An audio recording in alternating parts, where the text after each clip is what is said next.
আমার গোবিন্দের হাতে বাঁশিটা, এই বাঁশিটা কবে জন্মগ্রহণ করেছিল, কোথা থেকে উৎপত্তি হলো আমরা জানি। তার চরণ সেবা করে আমার জীবন কাটাবো, আমি এখনো কাটাবো, তাই মনে করি। তার চরণ সেবাই তো আমি করতে পারি না। কেন? যে তার ঘরের মধ্যে যখন যাই তখন দেখি একটা আগুনের হলকা, মনে হয় আমি ওখানে গেলে পুড়ে মরে যাব। তা কালাপাহাড় ধ্যান করছেন আর সুরক্ষণা নিচে বসে গঙ্গায় ঘাটে গিয়ে প্রার্থনা জানাচ্ছেন, হে প্রভু, আমার জীবন যৌবন মনপ্রাণ তোমার চরণে অর্পণ করিলাম, আমি তোমাকে স্বামিত্ব বরণ করেছি। তাই এই ঘরটা 4টে বারান্দা দিবেন। একটা বারান্দায় হাঁস মুখটা রাখবেন, একটা বারান্দায় ছাগল পাঠা রাখবেন, একটা বারান্দায় কবুতর রাখবেন, এইসব পাখি রাখবেন, গরু বাছুর রাখবেন। একটা বারান্দায় 4টে বারান্দায় 4 পদের পেঁয়াজ রসুন রাখবেন।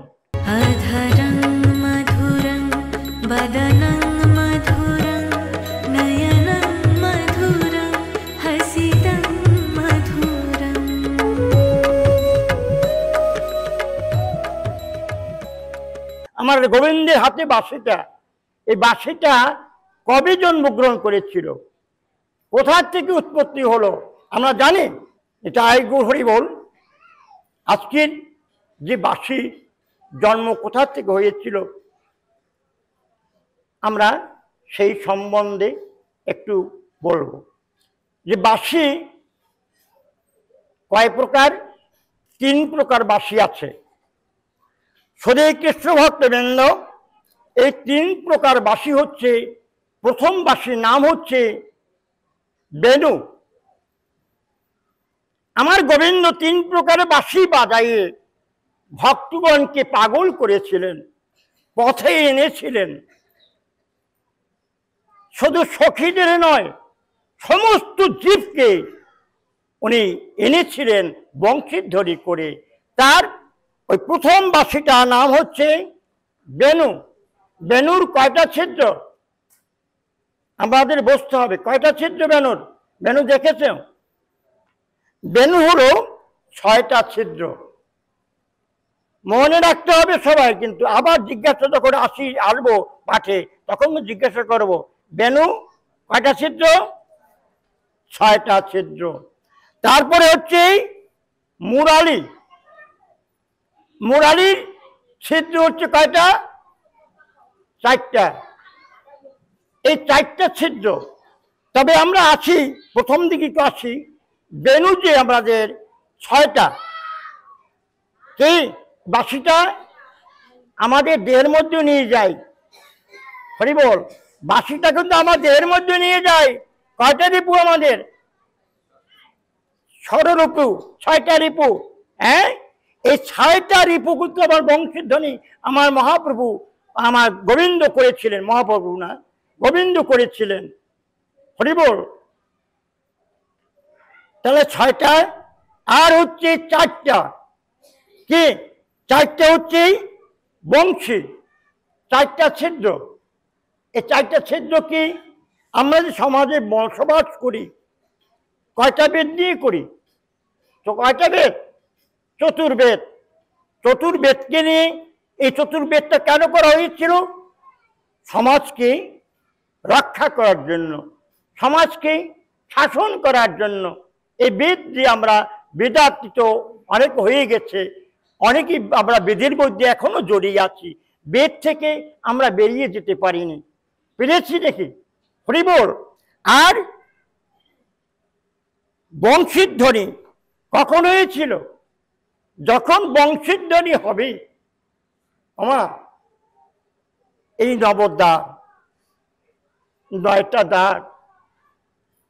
কয়টা হচ্ছে? ষড়রিপু, আর 4টা বেদ, আর হচ্ছে নবদ্বার। যখন বংশীধ্বনি হয়ে যাবে মা, তখন আমার গোবিন্দ যে রাস করেছিলেন, যখন শারদীয়া চন্ডী মারাতে যখন বংশীর ধ্বনি হয়েছিল, তখন ওই সখীরা কি করেছিল? কোন শিশুকে স্তন পান করাইতেছিলেন, কোন শিশুকে লালন পালন করতেছিলেন, কেউ আলতা পায়ে দেবেন বলে সেটা গায়ে মেখেছেন, কি হরিবল এইরকমই তো উনি সেজেছিলেন। কানের দুল কোথায় কি পড়েছেন, কানেও ছিল না। এরকম সেজে গুজে কখন সেজেছিলেন, যে বংশীধ্বনি যখন হয়েছিল, গোবিন্দ আমার যেতে বলেছেন এই বৃন্দাবনী, বৃন্দাবনী আমাকে ডেকেছেন, তাই এই নবদ্বার থেকে প্রাণবায়ু চলে যেতে পারে। যখন বংশীধ্বনি হবে, 9টা ছিদ্র যখন থেকেই কান থেকে যেতে পারে, ব্রহ্মরঞ্জন থেকে যেতে পারে, চোখ দিয়ে যেতে পারে, কান দিয়ে যেতে পারে, গুজ্জু দিয়ে যেতে পারে, প্রাণবায়ু হয় না? যখন হয় মানুষ মারা গেলে পর দেখেন না পায়খানা করে দিচ্ছেন, কি আছেন এরকম ভাবে? তা পায়খানা কেন করেন? উনি গুজ্জু দাঁত দিয়ে চলে গেছেন। গুজ্জু দাঁত দিয়ে চলে গেলেন কেন? এরও কতগুলি শাস্ত্র আছে, এরগুলি কতগুলি কর্ম আছে। এই কর্ম করেছেন বলেই তিনি গুজ্জু দাঁত দিয়ে গিয়েছেন, কেউ কান দিয়ে গেছেন। কারণ কর্ণ জন্মগ্রহণ কোথায় করেছিল? যোনিভেদ করেছিল? করেন নাই তো। সে কর্ণ থেকে প্রবেশ করেছিল, গর্ভপাত কর্ণ থেকে তা হয়েছিল। তেমনি ভাবে শাস্ত্র আমরা অনেকগুলি ভাগবতী পাঠকরা বলে থাকি, হয়তো আমাদের সবাই অনেক সময় মনে থাকে না, কিন্তু আমাদের হিন্দু ধর্মের এগুলা মনে রাখা একান্তভাবে উচিত। তবে আপনার কয়টা ধ্বনি দাদু, কয়টা বাসি, কয় প্রকার বাসির ধ্বনি হয়েছিল? 3 প্রকার। মনে রাখতে হবে। বাসির 3টি নাম কি কি জানি? কি বললাম? বেণু, মুরালি, বংশীধ্বনি। যখন বংশীধ্বনি হবে তখন কেউ থাকতে পারবে না, তখন ছুটে যেতেই হবে, যেভাবে হোক না কেন, আর থাকার কোনো কায়দা হবে না। শুধু কৃষ্ণ ভক্তবৃন্দ, বাঁশিটা আমাদের কোথা থেকে পেলাম, জন্ম কোথায় হলো, একটু কথা বলি, কি জানা দরকার না আমাদের? তাই গৌরী বল, বাঁশি বৃহস্পতি হচ্ছেন দেবগুরু, মনে রাখতে হবে। বৃহস্পতি কাদের গুরু? দেবগুরু। দেবতার গুরু হচ্ছে বৃহস্পতি। আর শুক্রাচার্য হচ্ছেন কাদের গুরু? অসুরদের গুরু। অসুরদের গুরু হচ্ছেন শুক্রাচার্য। এই উনি আইয়া একটা শুক্রাচার্য বাধা গেছে, কি এরকম কথা হয় না? তাই গুরুই বলো, হয় না এরকম কথা? উনি আইয়া একটা কাম ঘটাই দিয়েছে, শুক্রাচার্য ডক্টরের মধ্যে। তাকে কারা কাদের মধ্যে ঢুকছে?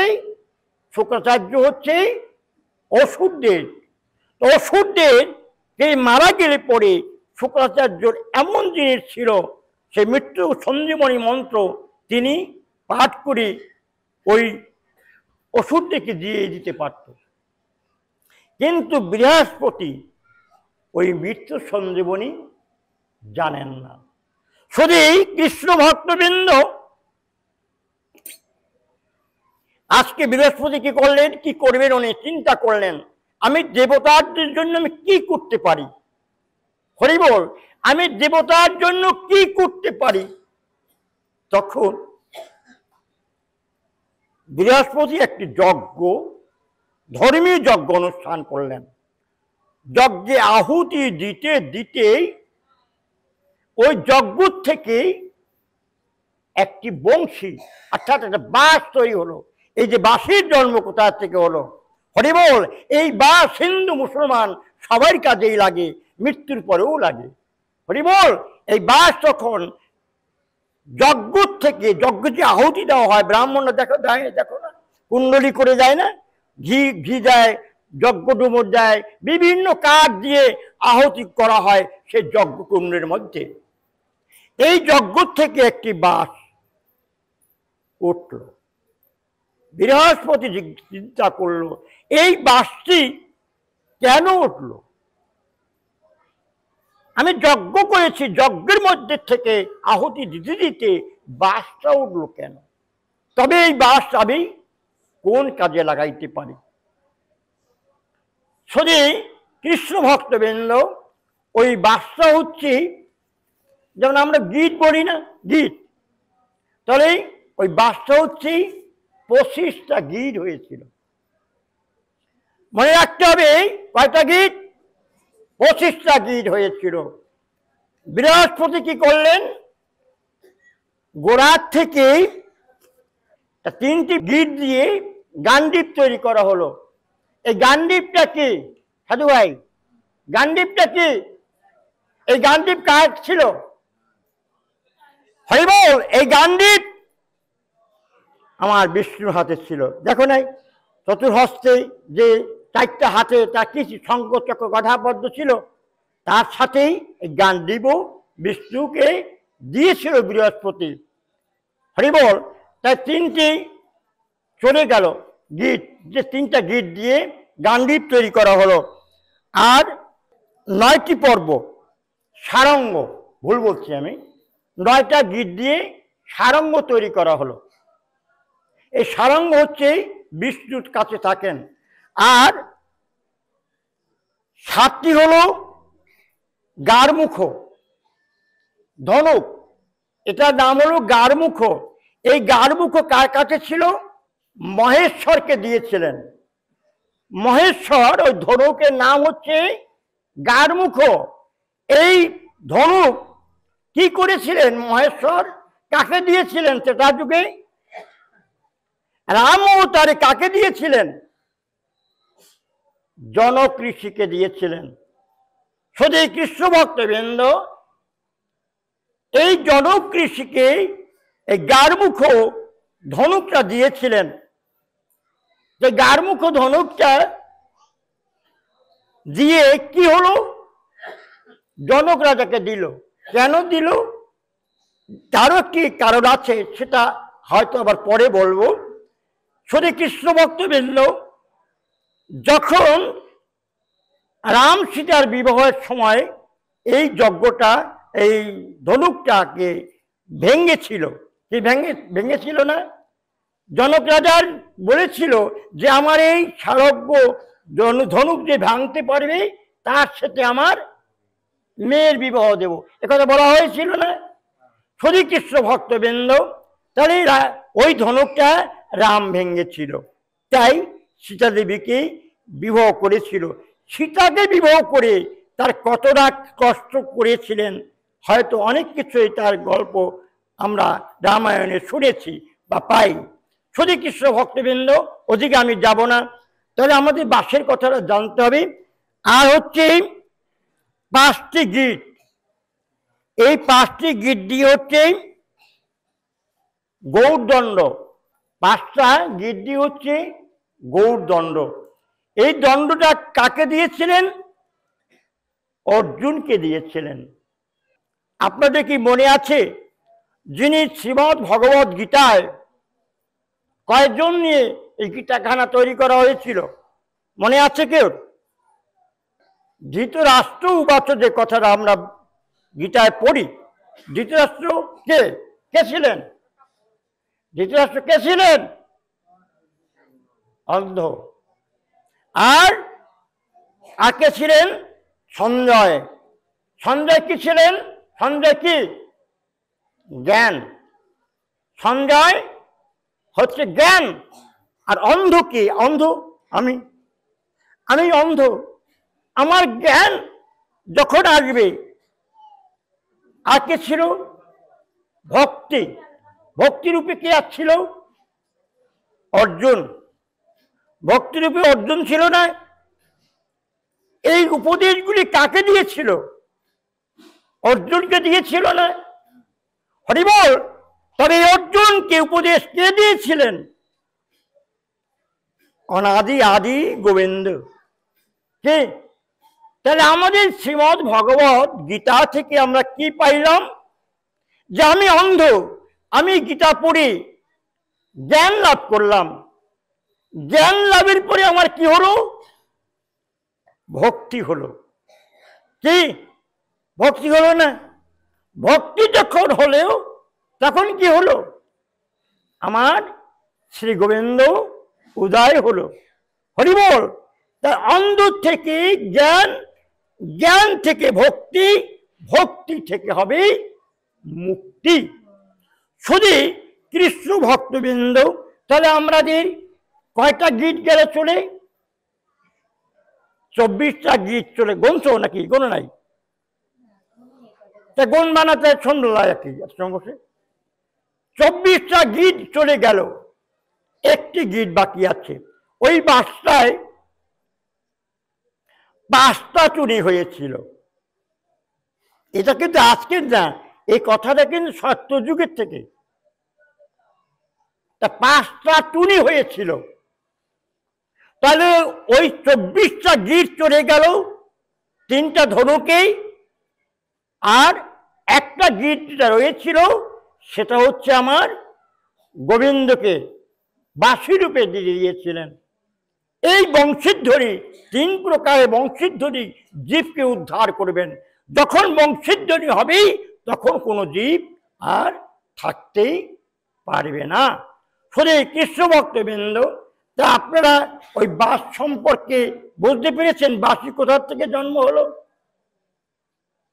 অজানাকে যারা ভাগবতে আসা, আমরা অনেক কিছু ভাগবতে পড়ি, এসব তত্ত্ব কিন্তু ভাগবতে নেই। আছে নাকি এসব তত্ত্ব ভাগবতে? আছে। ভাগবত মাধ্যম দিয়ে যে কথাগুলি হবে সেইটি হলো ভাগবত। আমার গুরুদেব বলছেন এই কথাটাই, যে ভাগবত, ভাগবত মাধ্যম দিয়ে যে কথাটা বলা হবে সেটাই ভাগবত। বল, এখানে আমরা জানতে পেলাম বাঁশির কথা। শুধু কৃষ্ণ ভক্তবৃন্দ, সাধুমশাই, ওই যে মন্দিরের চূড়ায় ধ্বজা দেওয়া হয় কেন?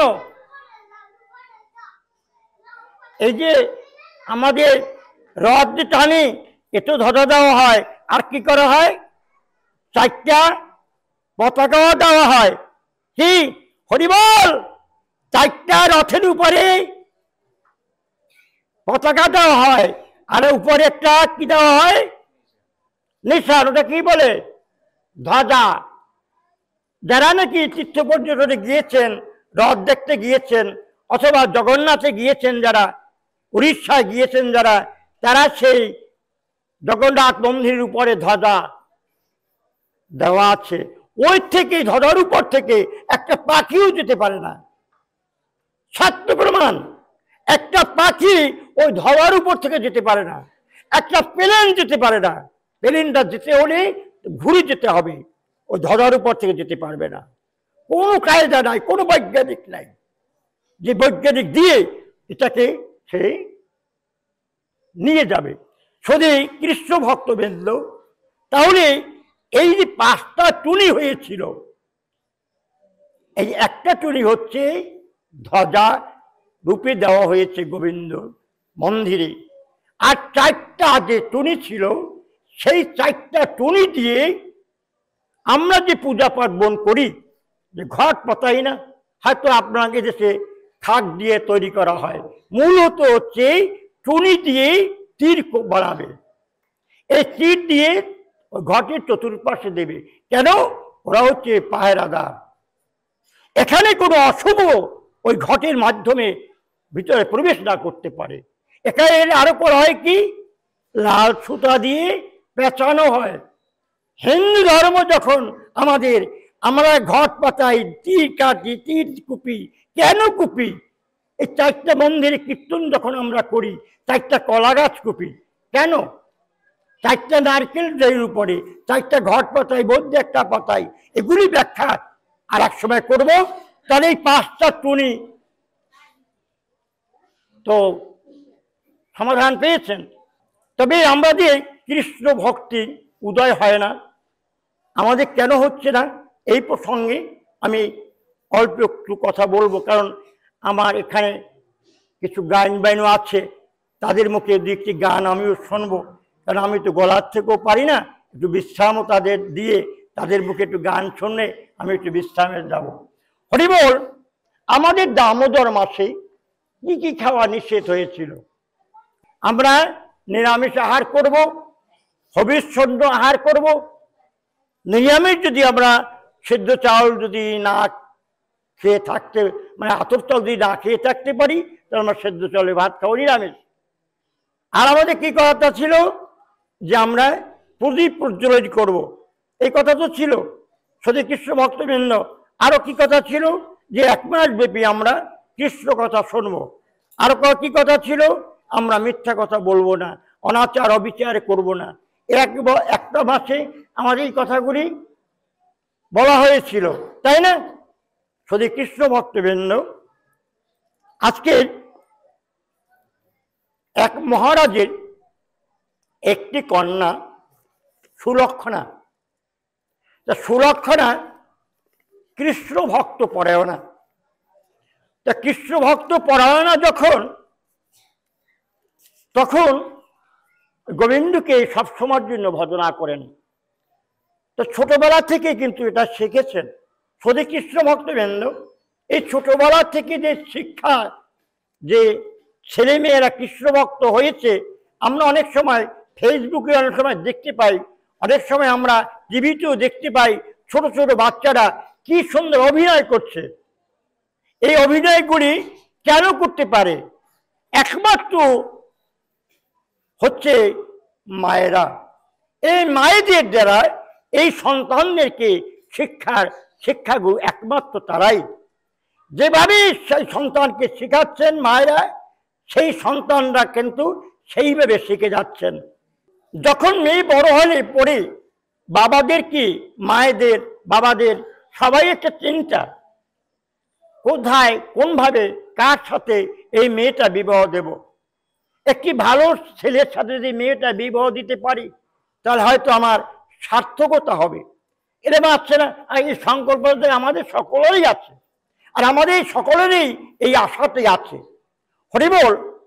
এদিকে সুলক্ষণা বড় যখন হয়েছে তখন বাবা মার একটা চিন্তা এসে গেছে। সুলক্ষণা কি করেন? যেমন এই দামোদর মাসে প্রতস্নান, যে খুব ভোরে সূর্য ওঠার আগে যে স্নানটা করা হয় সেটাকেই প্রতস্নান বলে। হরিবল। ওই মেয়েটা গঙ্গার ঘাটে গিয়ে প্রতস্নান করতেন, আর গঙ্গাকে স্তব করতেন, সূর্যদেবকে স্তব করতেন। এই করে করে যখন তাকে, যেমন আমি এখানে পাঠ করতে বসছি পরে আমার দৃষ্টিটা আমার রাধা গোবিন্দের দিকে তাকিয়ে গেছে, হ্যাঁ, দৃষ্টিটা তার দিকে চলে গেছিল। কি যাই নাই? আমি যে কথাগুলি বলি হয়তো আপনাদের দৃষ্টিগোচর করে বলছি না, আপনারা কিভাবে ভালো শুনছেন কি শোনেন নাই এটা কিন্তু আমি বুঝি। হরিবল। আপনার পাঠ ভালো রাখছে কিনা এটা কিন্তু আমি বুঝতে পারি আপনার দিক তাকাইলে পরে। হরিবল। তাই নিত্য নিত্য ওইখানে স্নান করতে গেলে পরে একজন ঋষি ওই পাহাড়ের উপরে ধ্যান করছেন। তেমনি ভাবে ধ্যান করছেন, ধ্যানে তার বাহ্যিক কোনো চিন্তা নেই, আহার নাই, খাওয়া নাই, ঘুম নাই, মানে তার কিচ্ছু নেই, পায়খানা প্রস্রাব সব কিছু নেই। তার একমাত্র আরবি তার মন চলে গেছে। তাই রাজকন্যা সুলক্ষণা বললেন, হে প্রভু, আমার জীবন যৌবন মনপ্রাণ তোমার চরণে অর্পণ করিলাম। আমি তোমাকে স্বামিত্ব পাবো বলে আমি প্রার্থনা জানালাম। তুমি আমার স্বামী। মনে মনে ওই পাহাড়ের উপরে ঋষি, তার নাম হচ্ছে কালা পাহাড়। হরিবল। তার নাম হচ্ছে কালা পাহাড়, বলে রাখতে হবে কিন্তু। তা কালা পাহাড় ধ্যান করছেন, আর সুলক্ষণা নিচে বসে গঙ্গার ঘাটে গিয়ে প্রার্থনা জানাচ্ছেন, হে প্রভু, আমার জীবন যৌবন মনপ্রাণ তোমার চরণে অর্পণ করিলাম। আমি তোমাকে স্বামিত্ব বরণ করেছি। হরিবল। এখন মহারাজ চিন্তা করলেন যে মেয়েটাকে বিবাহ দিতে হবে। স্বয়ংব সভা ডাকলেন। স্বয়ংব সভা বোঝো তো? স্বয়ংব সভা কাকে বলে বোঝেন তো? হরিবল। স্বয়ংব সভা বোঝো তোমরা? বোঝো নাই? যে এখানে যতগুলি লোক আছে সবাই মনে করো এখানে রাজপুত্র সবাই, তোমার মেয়েটাকে এখানে এনেছো। এই মেয়েটা যেই ফুলের মালাটা যার গলায় পরাবে সেই তার স্বামী হয়ে যাবে। এটাই বলি স্বয়ংব সভা। বুঝতে পারছো? তাহলে এখন ওই 12 দেশে 12 রাজাকে নিমন্ত্রণ করা হলো। হরিবল। তাই কিন্তু বলা হলো ঠিকই, রাজকন্যা বলছে বাবা আমার সায়ংব সভা প্রয়োজন নেই। বাবাকে তো সত্য কথা বলতে হবে তো, যে আমার সায়ংব সভা আমার প্রয়োজন নাই। কেন? তুমি কেউ কেউ ভালোবাসো? যে হ্যাঁ বাবা, আমার জীবন যৌবন মনপ্রাণ আমি ওই কালা পাহাড়ের চরণে অর্পণ করেছি, আমি তাকে স্বামিত্ব বরণ করেছি। হয় যদি কোনোদিন হয় তো ওকে আমি স্বামীরূপে পাবো, এ জন্মে না হোক পরজন্মে যদি হয় আমি ওকেই স্বামী বরণ করেছি। এই দেহ আমি আর কাউকে দিতে পারবো না। হরি বল। একটা মন কি দুইজনকে দেওয়া যাবে, তিনজনকে দেওয়া যাবে? একজনকে দিতে হবে। আপনারা হয়তো এরকম একটি মন দিয়েছেন বলেই এখানে আসতে পেরেছেন। আপনারা হয়তো এই একটি মন দিয়েছেন। কাকে দিয়েছেন? আমার গোবিন্দকে দিয়েছেন, আমার রাধা গোবিন্দকে দিয়েছেন। এই জীবন যৌবন মনপ্রাণ সকলে তোমার চরণে অর্পণ করিলাম। সদয় কৃষ্ণ ভক্তবৃন্দ, আপনারাও দিয়েছেন। কখন দিয়েছিলেন?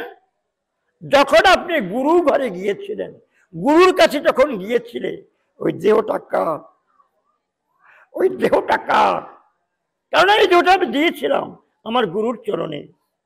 যে গুরুদেব আমার জীবন যৌবন মনপ্রাণ সকলে তোমার চরণে অর্পণ করিলাম, আমার অন্ধকারকে দূর করে আমাকে জ্ঞানের পথ দেখিয়ে দাও, আমাকে কৃষ্ণ মন্ত্রে দীক্ষিত করো। কি এ কথাটা বড় নেই? তাই দেহটা কার? এই দেহটা কার? তোমার না।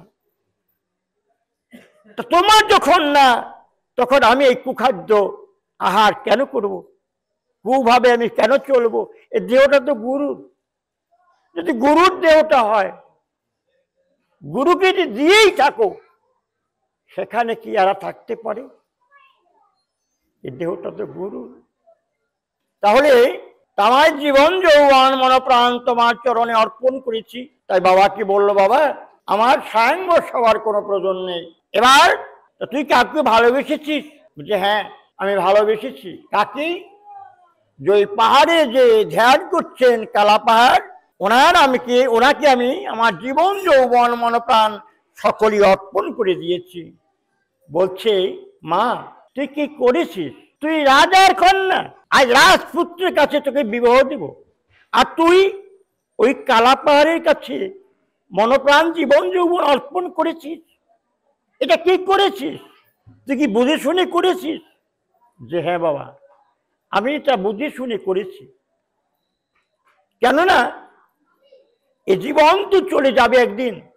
এই স্বর্ণ অট্টালিকা যা কিছু আছে তো পড়ে থাকতে হবে বাবা।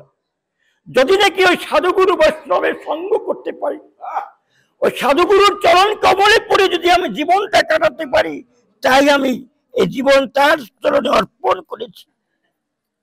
আমি সাধুগুরুর চরণে আমি অর্পণ করেছি এই দেহখানা। হরি বল। আমি অট্টালিকা চাই না বাবা, আমি মানুষ হতে চাই, মানুষের সঙ্গ পেতে চাই, মানুষের কাছে থাকতে চাই। যদি কৃষ্ণ ভক্তবৃন্দ, এখন একমাত্র কন্যা সুলক্ষণা, তার দাবি তো মানতে হবে, উপায় নাই কিছু। কারণ জীবন তো একজনকে দিতে হবে, যাকে দেওয়া হয়ে গেছে।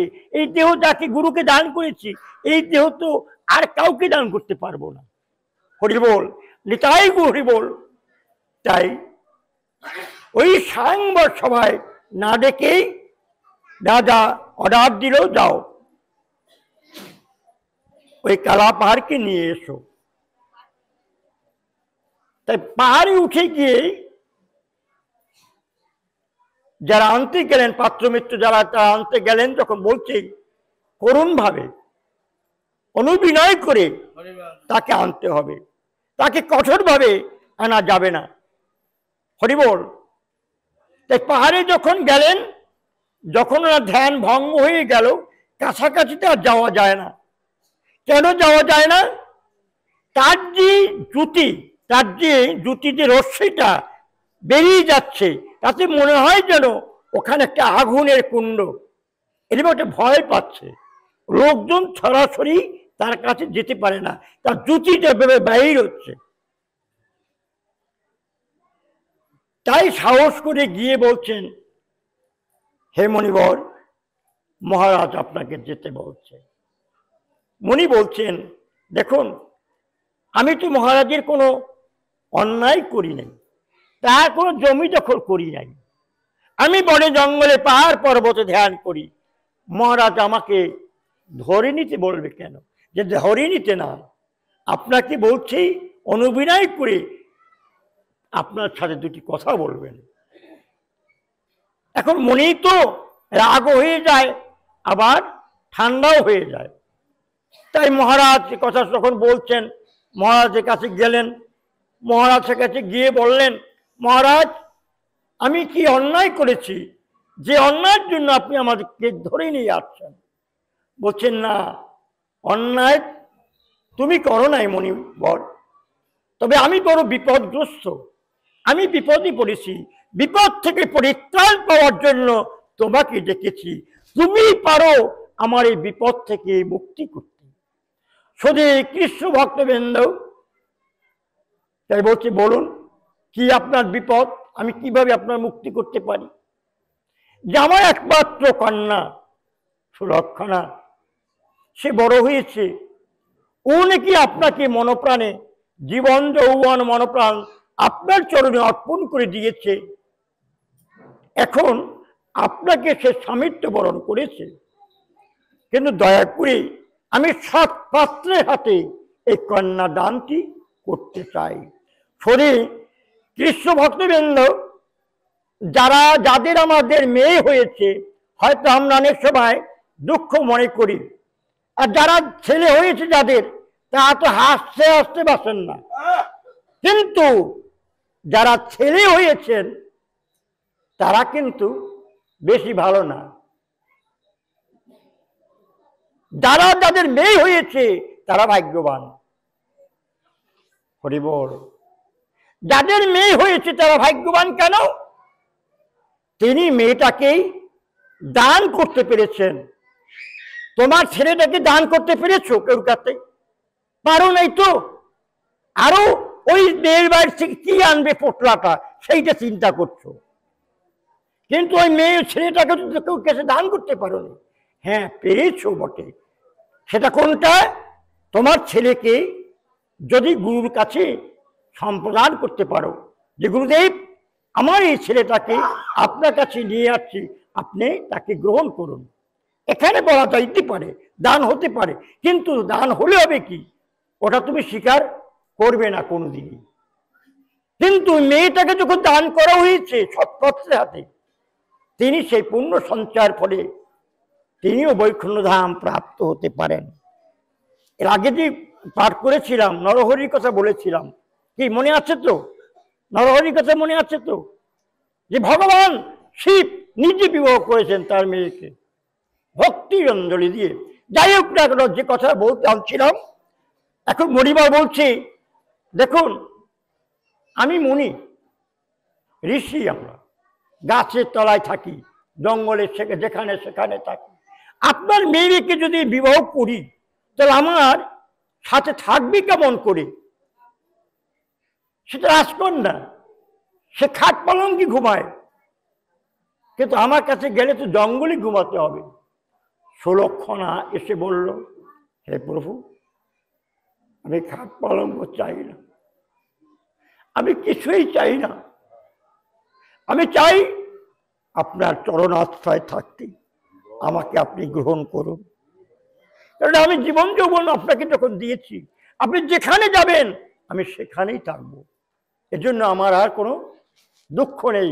আপনি যদি আমাকে দয়া করে গ্রহণ করেন, আমার এই সাফল্যতার জীবন হবে, সাফল্য জীবন হবে। হরি বল। কি করলেন? অনেক অনুবিনয়ের পরেই ঋষি স্বীকার করলেন, বিবাহ করলেন। বিবাহ করলেন, যে বিবাহ করার পরে বাসর ঘরে রাখা হতো। আগেকার দিনে আমার ছোটবেলায় দেখেছি আলাদা ঘর করে রাখা হতো, পুত্রের বধূ, হ্যাঁ, ছেলেকে রাখা হতো। এখন তো এক ঘরের মধ্যে পুষ্পসজ্জা হয়, বিভিন্ন কিছু অনুষ্ঠান এক ঘরের মধ্যেই হয়। তাহলে ওই পুষ্পসজ্জা রাতে যখন 16খানা আলাদা ঘর করে দিয়েছে, তো ওই ঘরের মধ্যে যখন ঋষি বসে তিনি ধ্যান, হরি বল, তার তো কোনো খাওয়া নাই, ঘুম নাই, কিছু নেই, তিনি উদ্ধার করছেন ওই পর্যন্তই তিনি ধ্যান। 16খানা বলছি এ কি হলো, আমি মৃত্যু বরণ করেছি, আমি তো তার কাছে যেতে পারছি না, কারণ ঘরের মধ্যে তো বসছে। এই ঘরটার মধ্যে এই ঘরটা যদি আটকাইয়ে দেওয়া হতো, একটা আলো যদি বেশি পাওয়ারে দেওয়া হতো, তাহলে সেই ঘরটা কেমন হতো, হরি বল। তাহলে এখন আর জঙ্গলে বসে যে আলোচনা করতে যে জ্যোতিটা বেরিয়ে যাচ্ছে, সেটা তো সর্বদিক দিয়ে বেরিয়ে যাচ্ছে, সীমাবদ্ধতা হয় নাই। তো ঘরটার মধ্যে যখন কালা পাহাড় ঢুকলো, তখন মনে হয় যেন একটা আগুনের হলকা, ওখানে আগুন জ্বলতেছে, আমি ওখানে গেলে পুরি মরে যাব। রাজকন্যা এই ভাবটা ভাবতেছে, কিন্তু পুষ্পসজ্জা তো হয়ই নাই, কালা পাহাড় ধ্যানস্থ আছে। একবার ঘরে যান, দরজায় যান, আবার ফিরে যান, এইভাবে করতে করতে প্রায় বছর কালে কেটে গেল। রাজা তিনি আর ওই মেয়ের দিকে আর তাকান নাই, কারণ সে তো ভালোবাসকে বিবাহ হয়েছে, তার সেই সুখ বুক সেই বুঝুক, হরি বল। কিন্তু একদিন মেয়ের সাথে দেখা, মা তোর চেহারাটা এরকম হয়ে গেল কেন, তুই খাস না কিছু? কোনো কথা বলে না, ভালোবেসে বিয়ে করছে তো, হরি বল, কোনো কথা বলে না। আমার কি হয়েছে তোর? তখন মেয়েটা কেঁদে পড়ল, বাবা ঠিক আমি ঋষিকে বিবাহ করেছিলাম, তার চরণ সেবা করে আমার জীবন কাটাবো, আমি এখনো কাটাবো, তাই মনে করি তার চরণ সেবাই তো আমি করতে পারি না। কেন?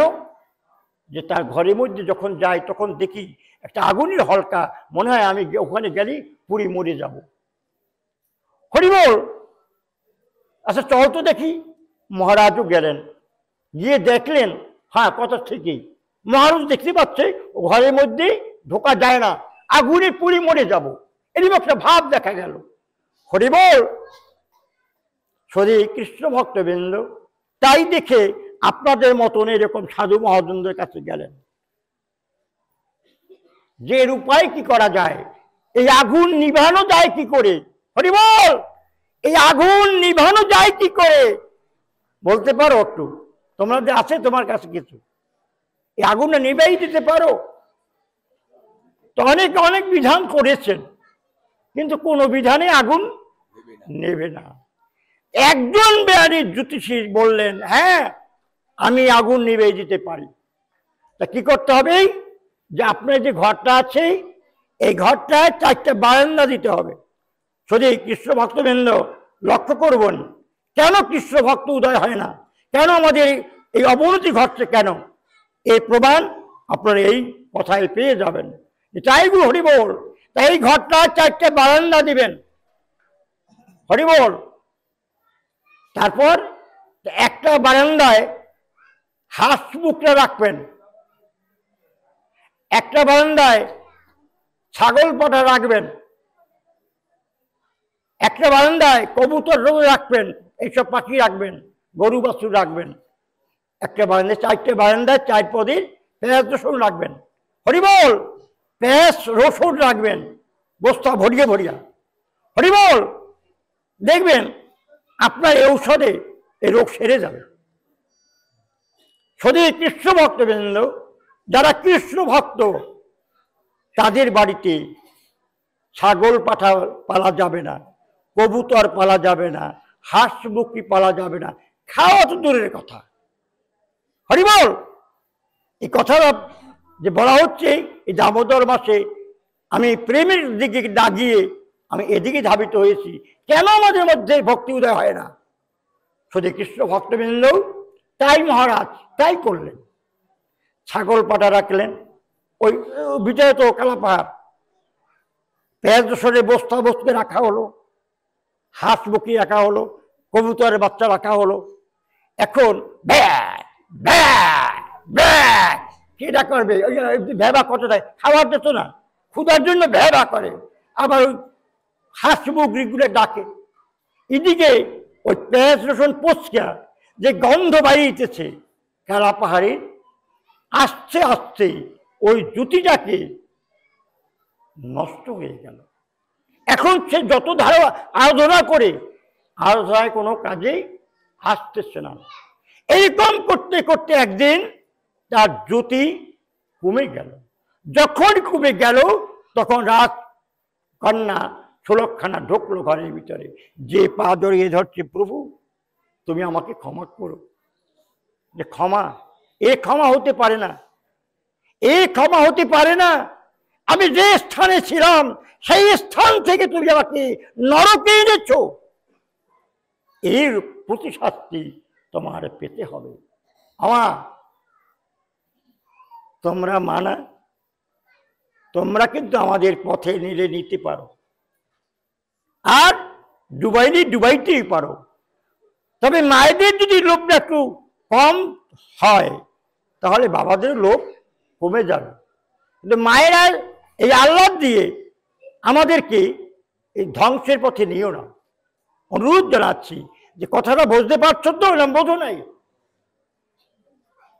যদি পারো কাল হইতে পেঁয়াজের বস্তা নিয়ে ঘরে রাখতো, আর ছাগল পড়া তো আছেই, টাকার অভাব হয়ে গেছে, হাসি মুখে পালতে হবে, ডিম পালে বেচতে হবে, আর বস্তুর সঙ্গে আসছি, বস্তুবে উদয় হয় না, প্রেম উদয় হয় না, ভক্তি উদয় হয় না। কেন হয় না? এইসব অনাচার অবিচার করছো, ভাগবত প্রমাণ তোমরা এটা দিচ্ছেন। যদি কৃষ্ণ ভক্তবৃন্দ, এইগুলি আমরা পরিত্যাগ করব, আমাদের ভক্তি পথে চলবো, কৃষ্ণ কথা শুনবো।